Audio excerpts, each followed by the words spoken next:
ওম সাইরাম। কথায় আছে, বাবার ইচ্ছে না থাকলে একটা পাতাও কিন্তু নড়বে না।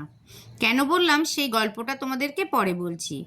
দেখতেই পাচ্ছ, ঘি, মধু, অশ্বগন্ধা, গোলাপ আর গঙ্গা জল মিশ্রিত জল, দই, দুধ আমরা রেডি করে নিয়েছি। এবার তো তোমরা বুঝে গেছো যে বাবার অভিষেক করা হবে। সঙ্গে আমরা কিন্তু ডাবের জলও নিয়েছি। তো প্রথমে ভালো করে ঘিটা পুরো শরীরে বাবাকে মাখিয়ে দেওয়া হয়েছে।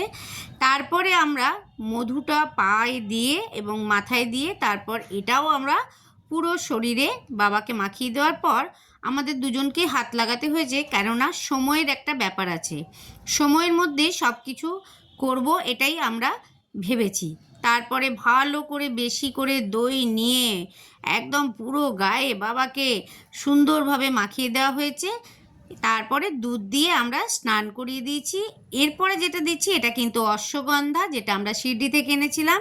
আর এইটা দিচ্ছি ডাবের জল। ডাবের জলের কাহিনিটাও পরে বলছি। তারপরে গোলাপ আর গঙ্গা জল মিশ্রিত যে জলটা আমরা রেডি করেছি, আবার শুধু জল দিয়ে বাবাকে ভালো করে স্নান করিয়ে মুছিয়ে নেওয়া হচ্ছে। লাস্টে একটু কিন্তু আমরা ফুল দিয়ে দিয়েছি। এবারে তোমাদেরকে বলি, আমি ফেসবুকের কিছু দিদিদের দেখছি বেশ কদিন ধরে অভিষেক করছে বাবার। আমি কিন্তু সত্যি কথা বলতে, বাবা এত বছর আমার কাছে আছেন, কিন্তু কোনোদিনই অভিষেক করার কথা আমরা কোনোদিনই ভেবে উঠতে পারিনি বা হয়তো ভাবিনি। কিন্তু বাবাই দেখো ঠিক এবছর আমাদের দ্বারা এটা করিয়ে নিয়েছেন। আমরা তো খুব আনন্দ পেয়েছি। আমি যখন সবার দেখছিলাম তখন আমি কিন্তু নিজেও ভেবেছিলাম এবছর রামনবমীর দিন আমরা বাবাকে অভিষেক করব। কিন্তু বলেই ফেলেছি যা, আমি তো ভুলে গেছি। হঠাৎ করে বৃহস্পতিবার বাবার পুজো করতে করতে বাবা কিন্তু ঠিক মনে করিয়ে দিলেন যে রামনবমীর দিন আমরা কিন্তু অভিষেক করব ভেবেছিলাম।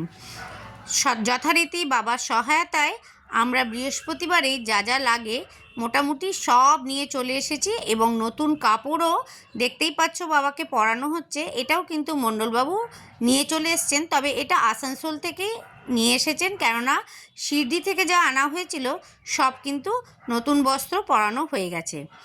ইচ্ছা আছে পয়লা বৈশাখের আগে আবার শিরডি থেকে নতুন বস্ত্র আনবো।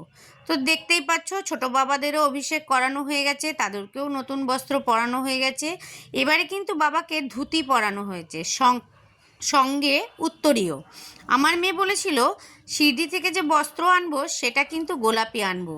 এটা কিন্তু ওর বাপির কানে চলে যাওয়াতে ওর বাপি কিন্তু আসানসোল থেকেই দেখো দুটো গোলাপি এবং একটা ব্লু কালারের নিয়ে এসেছে বাবার জন্য বস্ত্র।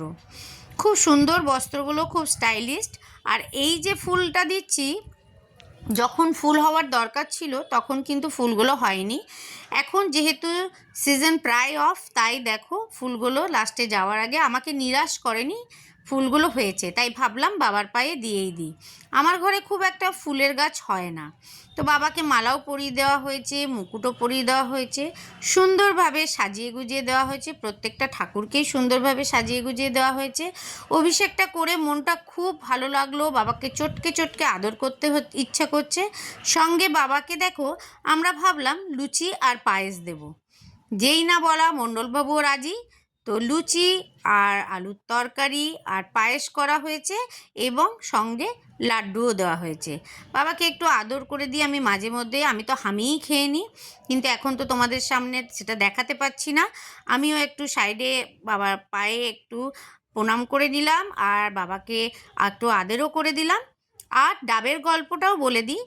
ডাবের আমি ফেসবুকেই দেখেছিলাম অনেকে ফলের জুস দিচ্ছে, সেটা লাস্টে এক দিদি বলেছিলেন তাকে কোনো পুরোহিত মশাই বলেছেন এটা দিলেও দিতে পারেন। উনি ফলের জুস দিয়ে বাবাকে স্নান করিয়েছেন। তো আমারও মনে ইচ্ছা ছিল, আমি বললাম ও সবই হলো, কিন্তু ফলের জুসটা হলো না। কিন্তু দইটা যেহেতু আমরা আনতে ভুলে গেছিলাম, তো মেয়ে যখন অনলাইনে দইটা আনলো তখন মণ্ডলবাবু বলল দুটো ডাব অর্ডার দিয়ে দে, আমরা খেয়ে নেব। যেই না ডাব এসেছে, বা আমার মেয়ে কিন্তু বলল মাম্মি ফলের মানে ডাবের জল দিয়েও কিন্তু দাদুকে চান করিয়ে দাও। সত্যি দেখো এনারা কিন্তু নিজেদের জিনিস নিজেরাই রেডি করে নেন। খুব আনন্দ লেগেছে আমাদের অভিষেক করে। তোমাদের ভিডিওটা কেমন লাগলো অবশ্যই জানিও, অনেকের ঘরেই হয়তো করো। তো যাই হোক, সবাই খুব ভালো থেকো, সবাই খুব সুস্থ থেকো, আর সবাই একসঙ্গে বলবে ওম সাইরাম, ওম সাইরাম, ওম সাই।